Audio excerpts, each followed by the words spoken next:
जय श्री कृष्णा जी। आज हम सुनेंगे दशा माता के दिनों में कहने वाली दशा माता की कहानी।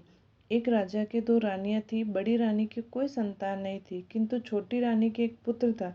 राजा छोटी रानी और उसके पुत्र को बहुत प्यार करते थे। यह देखकर बड़ी रानी को ईर्ष्या होती थी। वह राजकुमार के प्राणों की प्यासी हो गई। बड़ी माँ ने उसे गले में काला सांप डाल दिया। वह लड़का दशा रानी का दिया हुआ ही था, तो दशा रानी की कृपा से लड़के के गले में पड़ा हुआ सांप अपने आप ही सरक कर भाग गया। उसे विष के लड्डू दिए। जैसे ही वो लड्डू खाने लगा, वैसे ही दशा रानी ने किसी दासी के वेश में प्रकट होकर लड्डू छीन लिए। बड़ी रानी ने उसको पकड़कर पास ही गहरे कुएं में डाल दिया और दशा माता ने उससे बीच में ही रोक लिया। जब दोपहर का समय हुआ और कुंवर कहीं दिखाई नहीं दिया, तब राजा रानी को बड़ी चिंता हुई। यहाँ वहाँ लोग उसकी तलाश करने लगे। राजा रानी पुत्र शोक में रोने लगे। तभी दशा माता एक भिखारिन के वेश में राजकुमार को एक वस्त्र में छिपाए हुए भिक्षा के लिए राजद्वार पर आई। तब सिपाहियों ने धुतकार कर कहा कि यहाँ तो राजा का कुमार खो गया है और तुझे भिक्षा की पड़ी है, चल हट यहाँ से। तब दशा माता बोली, भाइयों, पुण्य का प्रभाव बड़ा होता है।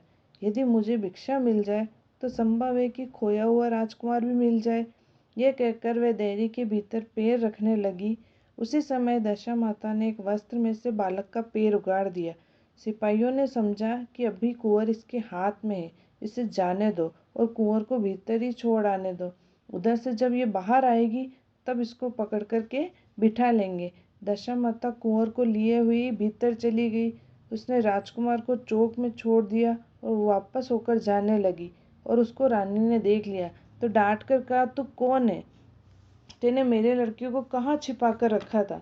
तूने ऐसा क्यों किया? दशा माता उसी क्षण ठहर गई। उसने कहा कि रानी, मैं तुम्हारे पुत्र को चुराने या छुपाने वाली नहीं हूँ। मैं तो तेरी आराध्य देवी दशा माता हूँ। तुझे सचेत करने आई हूँ कि तेरी सोच तुझसे बहुत ईर्ष्या रखती है, वही तेरे पुत्र को मारना चाहती है। तू अपने पुत्र को कभी उसके पास न जाने दो। और सारा बात कह सुनाया। माता बोली, मैं तुमको चेतावनी देने आई हूँ।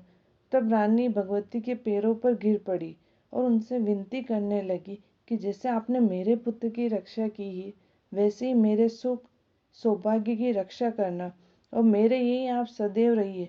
मुझसे जो सेवा पूजा होगी सो करूँगी। तब दशा माता ने कहा कि मैं किसी के घर में नहीं रहती। जो श्रद्धा पूर्वक मेरा स्मरण करता है उसी के हृदय में रहती हूँ। मैंने तुझे साक्षात दर्शन दिया।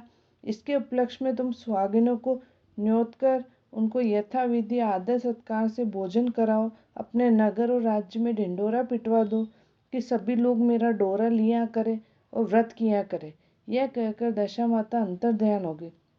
रानी ने शहर भर की सारी सौभाग्यवती स्त्रियों को निमंत्रण देकर बुलाया। उपटन से लेकर शिरोभूषण श्रृंगार तक उनकी यथाविधि से सेवा करी, गहने दिए और अब भोजन कराकर विदा किया। शहर और राज्य में भी ढिंडोरा पिटवा दिया कि अब से सभी लोग दशा माता का डोरा लिया करेंगे। हे दशा माता, जैसे छोटी रानी को टूटी वैसे सबको टूटना।